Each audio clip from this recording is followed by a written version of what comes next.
Hey guys, we are on Survivor season 42, episode 8. All right, last time we had a bunch of people trying to switch the votes to get rid of Jonathan because he's such a beast in the game. One of the main ones was actually an alliance, an 8-person alliance with Jonathan, was Lydia. But then Jonathan talked to Omar. And my boy Omar, even though he didn't have a vote, because he risked his vote with Chanel, and they both risked their vote, so they both didn't have a vote. And he found out later that he didn't have a vote because he didn't go to tribal until until later. But because of that, Omar decided to switch the vote to Lydia, and he actually succeeded. So it ended up with Romeo voting for Jonathan, Romeo voting for Jonathan, Chanel voting for Jonathan, Tori voting for Jonathan. Romeo, Chanel, Tori, and I believe Miriam voting for Jonathan. So it's 4 people that are now out. But those 4 people believe that there's another person that's out on the outer, which is Omar, because he didn't have a vote. Most of them didn't know that, except Chanel, but Chanel is not talking to many people that he didn't have a vote, and they think he was just left out of the vote. And he used that to his favor. Very good gameplay by Omar. He's using everything to his favor. His social game is impeccable. Everyone that's on the outer think he's working with them, think he has a final 2 with them, because he's cultivating those relationships. But he's also part of the majority, and he's in a good spot in the majority. He's not even on the lower rung. He has a good relationship with Jonathan because he just saved him. He has a good relationship with, see, the major players. I think he has a good relationship with Hyde and Mike, and also Roxroy. Very good relationship with those people, and they're the core of the main alliance at this moment. Because the other ones are not that trustworthy. They keep trying to take charge, which is Drea, Hyde, and who's the last one? I can't remember her name. Redhead. Damn, I can't remember her name. But she's also part of the alliance. She's kind of quiet, but she's a little outspoken when she can be. She's not quite taking charges at the moment, but I can see it bubbling up in her that she's going to try to leverage a couple of relationships and try to take charge, because it seems like she's at the bottom at the moment. I think the person that's truly at the bottom in the alliance is Jonathan and Mike. Jonathan and Mike is probably at the bottom in the alliance. Even though it seems like they're in a great position, but it's mostly because people keep them around for votes, because they're very trustworthy in where they're going to go. They're very straightforward. Roxroy is also the same way. He's very straightforward, but they would get rid of those 2 before they get rid of him, because he's just clueless socially. All right, so we come to this episode, and everyone is sort of everyone is just trying to be kumbaya now that everything went down. The ones on the outer trying to figure out where they fit into the tribe. The ones that are in the inn are very comfortable because they have so many options. All right, so it's right here. We come to the reward challenge. It's a reward challenge right there. It's one that we had in season 41 with the same twist. Under the bench, the sit-out bench, there's going to be one person sitting out. Under the sit-out bench is an advantage. They had that advantage in season 41, and Xander was his name. Xander was the one that was sitting out, but like an idiot, he didn't check the bench. So someone's probably going to check it this time. All right, so the challenge goes like this. I believe they start here. Everyone starts here, 2 different teams. They swim to this point, get here, and then there's going to be a buoy that they have to, that's on a rope. You can see the rope in the water there, and that they have to pass through this little netting there, through these bars, down into the water, swimming around, and down that, then he's going to be down, in, out, through the bars, passing the buoy all the way and to the end, and then they touch the pole right there, and then the next person on the team are going to go. After everyone gets to this side, then there's going to be, I think it's going to be like one person in the water and someone else shooting into the nets. It's kind of like a hoop, shoot down into the hoop and land all 4 balls into the hoop, and that's how they win. All right. And the person, they all had to draw rocks, and the person that was chosen to set out, that was going to be on the bench to be able to get that advantage, was actually Miriam. Miriam was the one chosen to sit out because she drew the white rock. Everyone else drew either a blue or an orange rock. And that's what pretty much decides the teams. But then Drea came out like a champion. She said she doesn't really like PB&J, which was the reward. So she decided to switch with Miriam, and she got to sit out. And like a champ, first thing she did was check that bench, and she got the advantage. Freaking fantastic. Listen, say what you will about her, but I don't think I've seen any player in Survivor that's had so many advantages at one time. She hasn't had to use any of them. She's loaded. Every advantage that's been offered in the game, she has won. Like, just freaking, and this is interesting. She says something about she was trying to change the whole narrative of only men can find idols, because most of the players that have found idols in the game have been men. But like, why is she doing that? Just play your own game. And she's already making records, being the only female to have all these freaking idols, all these advantages at one time. She's playing amazingly. All she has to do is not let people know that she has so many advantages. She already gave away the fact that she has an extra vote. She gave it away when she tried to form an all-girls alliance, and Tori blew up her spot. And she gave it away with a new alliance when Omar found out he didn't have a vote. So she gave away the fact that she has an extra vote and she can protect them in case anything goes down and they need that vote. So if it comes out that she found this new advantage, that alliance is probably going to blow up and they're going to try to get rid of her. So it's not a good idea to do that. All right, so we go to the challenge. See if I can get a snapshot of the different teams.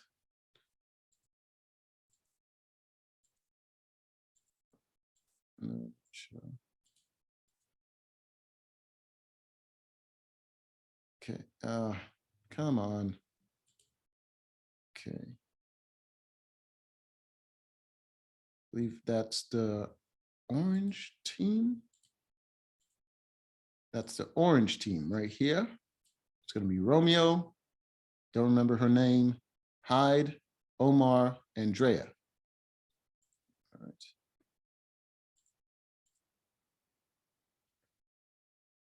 Let's see.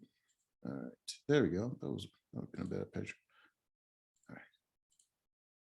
Yes, I was correct. That is the orange team.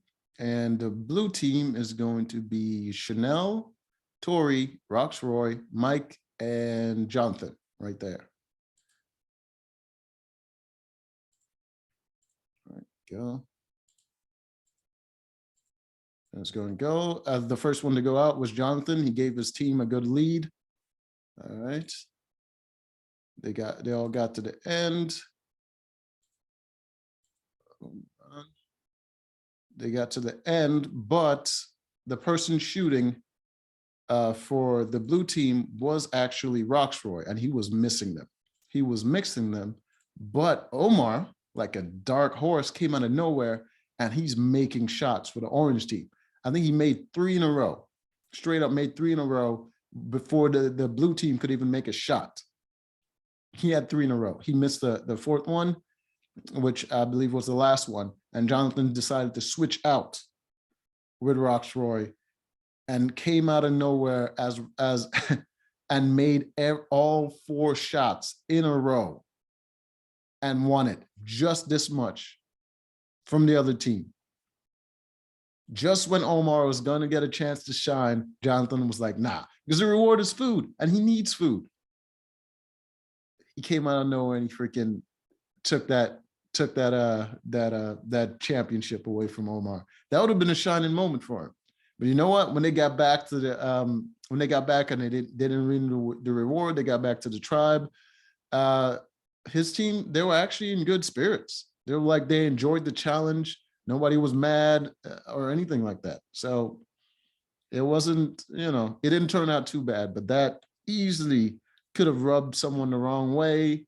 And especially Omar, if Omar felt some type of way about it, Jonathan would be done. He needs that guy in his corner. Jonathan would be done, man. But it all worked out. All right, so they got the reward. Everyone is scrambling. They're deciding who they want to. Oh, and Drea went on a little hunt. When she got the reward, it was a beware idol, which means, well, it's a beware advantage. It means that the beware part is that she has to find the idol and there's a possibility that she might get caught and people would know that she has it. It was like 5 steps away from the water well. And as soon as she got back, she decided to go get it before people got to the water well.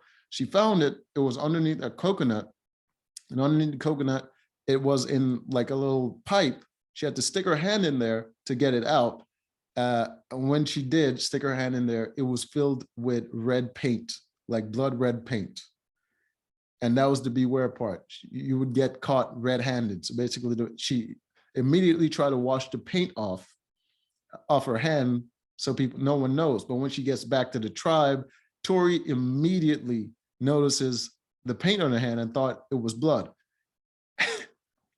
Caught in the spot, her excuse was she was trying to paint the tribe flag and she got a bunch of paint on her hand. And Tori was like, oh, wow. Tori looks down at the tribe flag, no paint on it.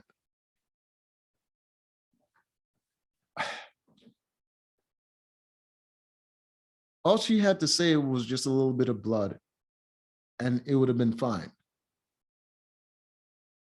But she decided to go with this ridiculous lie that is easily disproven. Now, Tori suspects she has something and Tori tells Miriam about it. And because of that, Drea now wants to immediately get rid of Tori, which probably smart because if Tori starts talking to people, she's going to be gone, Hold on. Go. Little snippet right there.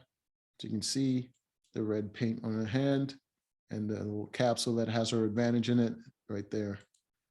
All right, and the advantage is a knowledge is power advantage, which allows her to, during tribal or any moment, during tribal, if someone has an advantage or an idol, all she has to do is choose that person and ask them if they have an advantage or an idol. And if the person has to answer honestly. And if they do, she gets their advantage or their idol. And she already knows who have idols because there's the 3-part, those beware idols that had to be activated. And she knows the other 2 people because she's one of them. The other 2 people is Mike and Miriam. So she already knows those 2 have idols. And she's looking at Miriam because she's working with Mike. So she pretty much has to choose the right timing to take the idol away from either one of them. And she's mostly going to go with Miriam, which pretty much means as she's working with her team, at any point when they have to get rid of Miriam, just take the idol away from her. The only problem is then everyone's going to know she has an extra vote and an idol, even though she has a bunch more shit than that.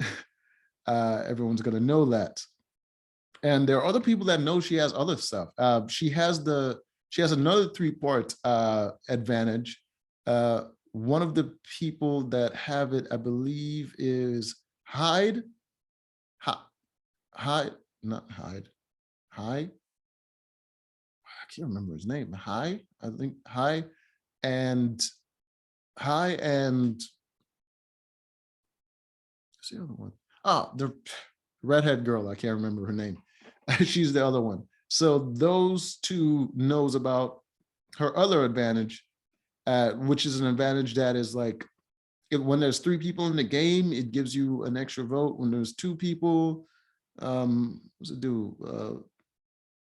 It allows you to steal a vote, I believe, when there's only 2, and when there's only 1 that has it, it becomes an idol.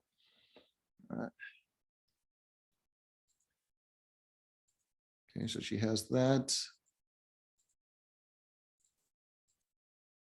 All right, so we go to the immunity challenge. Let me see right here. The one that won the first individual immunity was Tori. Now we come to this immunity challenge, and what they have to do is, you see these 2 sticks right here. They have to use it to balance this ball right there by touching the sticks to the ball and holding it up and trying to balance it while standing on this thin beam right over here. That's the individual immunity challenge. But before that, they have a little negotiation.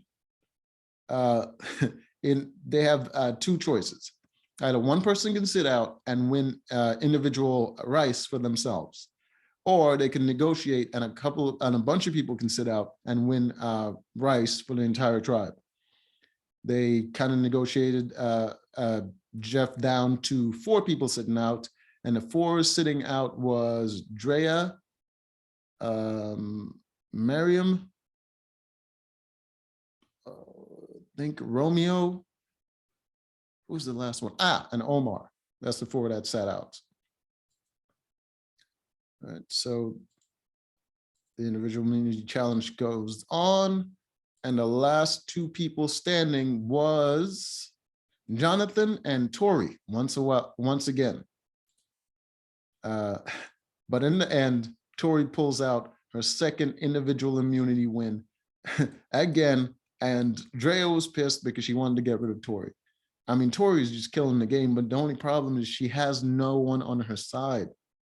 She has no alliance because she betrayed her old team, and no one there trusts her. So they didn't even bring her into the new alliance that formed when they merged. And the people that she was planning to betray them to are pretty much working with them. So there's nothing she can really do. But she's talking to Miriam. That's where she gave Miriam that whole hint about Drea possibly having something. She's trying to work with Miriam. She's also trying to work with Roxroy, even though they have a pretty rocky relationship. I don't know, man. She's killing the game, and I wanted it to go far, but her social game is trash because she's done too much already. Hasn't built trust with anybody because she was too mercenary in the beginning of the game. She didn't think about those relationships leading her farther along. And that's what messed her up. She should have agreed with that all girls alliance, but you know what? She couldn't have done that because she was already on the chopping block. She had to do what she did, to keep herself safe. Damn. Okay, so she started out rocky and she did the best she can. I can see how it led her to the way she is now, but still, she kind of lost trust with people, and that's why she ended up in that situation in the first place. But that's how the game goes sometimes, You can't always predict how it's going to go. All right. So even if she loses immunity, she's probably going to go home because she has 2 individual immunity wins right away. All right, which is good for Jonathan because it lowers the threat level on him. All right, get back to the tribe, and everyone agreed because Miriam sat out, no one, everyone agreed that they're not gonna, the people that sat out are not gonna get voted out. So Miriam sat out, and she was one of the options on the outer to get rid of. So now it became a vote between Romeo and Chanel, and everyone agreed that Chanel is going to be one voted out, and the majority of the votes are going to go on her. All right, but Romeo is nervous. He didn't know what's going on, and he's starting asking a bunch of questions to a bunch of people, and he got people nervous, and they wanted to change the vote to get rid of him. I think the person that wanted to do that was Omar, but it didn't succeed because Mike thought it was a bad idea, because Mike wanted to get rid of Chanel, and his argument to keep the votes the way it was that if they do this and they switch up the votes, they could lose the trust of Roxroy, because no one's really telling them what's going on, and no one wants to let him know that they're flipping back and forth, because he's a very straightforward and static kind of person. He doesn't deal with change as well. So that was Mike's argument. He told that to Jonathan, and Jonathan was like, "Yeah, that's a good idea." So he have another person on his side. And I think, who's the next person that he convinced? The redhead girl that I still don't remember her name. She got to make some moves, man. You can't expect me to remember your name if you're not doing anything. And yeah, and after that, they just kind of snowballed it back to being on Chanel. All right, so we go to the vote.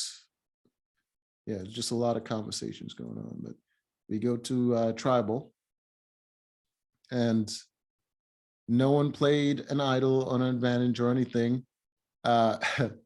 Everyone was kind of hinting at the fact that Romeo was going home, and Chanel felt very comfortable. She didn't want to act all nervous. She wanted to be calm throughout the whole thing and let someone else bury themselves, which almost happened in Romeo, but unfortunately, she crossed Mike by voting for him when she didn't have to. Those kind of things come back to bite you. I don't know why she did that, but she did it. And Mike flipped the votes back, and now it looks like she's going home. So they voted, and I believe there was one vote on high, which I don't know who the hell did that. That was stupid. It was probably Chanel again. She does dumb shit like that. She did the same thing with Mike, which is why she's probably going home now. One vote on high, 3 votes on Romeo, and 5 votes on Chanel. So Chanel ended up going home. And I swear, I don't know who did it, but because I think I ignored that part. Did they show? Oh, it was Romeo. Romeo was the one that voted for high. God damn it. That's dumb. That's really dumb. And they're probably going to figure it out that it was Romeo, and high is going to be gunning for him now. Anyway, Chanel went home, and it was a very exciting episode. I'm looking forward to what happens. If Tori keeps winning, Jonathan is probably going to end up going home, or it could keep him safe just because there's another challenge beast going on. But he's still killing the reward challenges. The thing that kills me about Jonathan, and people like him that are good in challenges, they don't look for advantages. There probably isn't any left because Dre has taken all of them, but he's not looking for advantages. Like, what are you doing? Every challenge beast that I've ever seen in Survivor, they don't look for advantages. You got to shore up your game. You got to have extra options to be able to maneuver. They're just not doing it. It kills me to see it, but so it is. Until next time.